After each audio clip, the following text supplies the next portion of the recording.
What will it take for you to get out there and demand change?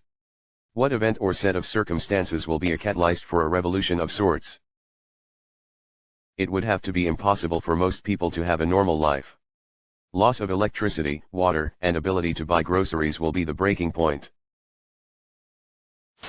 The environmental collapse and mass extinction that's coming faster than expected? So, Wednesday? Nah, mate, gonna have to reschedule the mass extinction earlier. How about Tuesday, Arvo? Probably some kid falling into a gorilla enclosure. Aliens coming down saying there is no God, that we are engineered by them as an experiment. Religion is a sham. Imagine when the WEF have their way. Porn sites going down. It's when the grid drops. No power means no water. No sewage, so no toilets. All the food in your fridge goes bad. No trash pickup. The smell of rot everywhere. Pretty soon you're evaluating your neighbors as targets instead of friends. Or are you going to let your kids go thirsty? When the people suffering all realize they greatly outnumber the people not. Around 2040 to 2060, resources will become devastatingly scarce, and cause a mix between Rome's fall and the 1929 stock market crash, but global and lasting decades at least. What's to say it won't occur sooner than that? International political economy can change a lot in a decade when certain systemic pressures become unsustainable. Gestures at everything. Food shortages. When basic needs break down, food shortages, no power or gas to heat homes, a run on bank stocks. Whole professions disappearing with the progression of AI, automation, and robotics. When vast swathes of the population are unemployed, bad things will happen. The insane amount of people who are now anti-vaxxers tells me we've hit the point of no return. Vaccines are modern miracles that have saved millions of lives. Polio and the measles have already started their comeback. We are so fucked. Thinking the breaking point is when Kanye named himself Hitler. Electing a bankrupt reality TV star as president. The first major climatological catastrophic event in the greater food belt spring on a global famine. The chaos of dying societies will result in the demise of civilizations due to the human overpopulation. Idaho's inevitably going to happen. The question is when. Peak oil was the inevitable breaking point, somewhere between 2016 to 2019. So yeah, if you look at the oil curve, we hit that peak conventional oil, but shale oil sands and fracking made up a huge push in the past 10 years. But that echo's already dipping. Now we could in theory synthesize nearly every oil we need using polymerization somewhere between $20 to $100 a barrel. Depending on what the feed is and what product is needed. I live not too far from one of those places. Idaho's really cool tech. But it doesn't get the funding it needs, cause fuck the future, I guess. I think it doesn't get the press it should be, cause they sell it as a way of making oil, instead of marketing it as the best waste, sewage, recycling, system out there.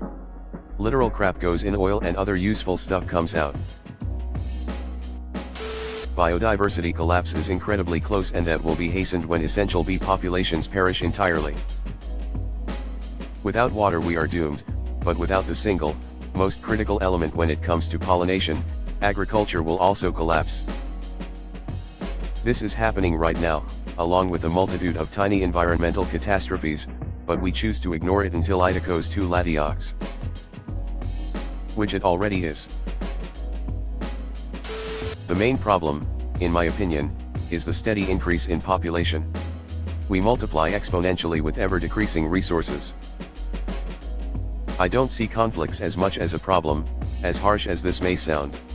Regardless of wars and conflicts, humanity has continued to develop. But never have we had a larger population than today. Indefinite reproduction will be our downfall in the medium to long term, if we do nothing about it. The question is, what can we do about it? I can't answer that without entering immoral territory. Global population is expected to peak in 2100. The population decline after is itself expected to be an issue for economies. It already is. COVID shows how some people are very selfish and all they care about is their freedom that was taken during the pandemic. This attitude of selfishness will continue in future major historical events. COVID showed us how fast we fold like a cheap suit. The pandemic was bad enough, but if something really bad happens, we're not only fucked, we're done. The summer riots of 2020 and January 6th were both breaking points. We're already fucked.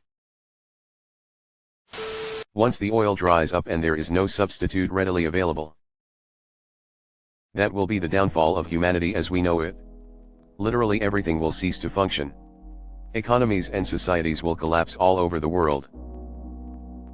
And it's going to happen in the next 100 years. Oil reserves don't have to dry up completely to trigger collapse. As it gets more scarce, it becomes more expensive to produce, further offshore, drilling deeper, fracking, etc. Eventually the energy required to produce anything is a bad investment with little return. The tipping point is called peak oil, and it probably already happened. Instead of investments and societal development happening, the economy begins to cannibalize itself. Elite investors scramble to buy up companies, social systems and infrastructure is privatized, governments go for land grabs. Sound familiar? Some scholars call this process catabolic collapse. Trump winning in 2024. Shit would absolutely hit the fan in the US at least. Food famine.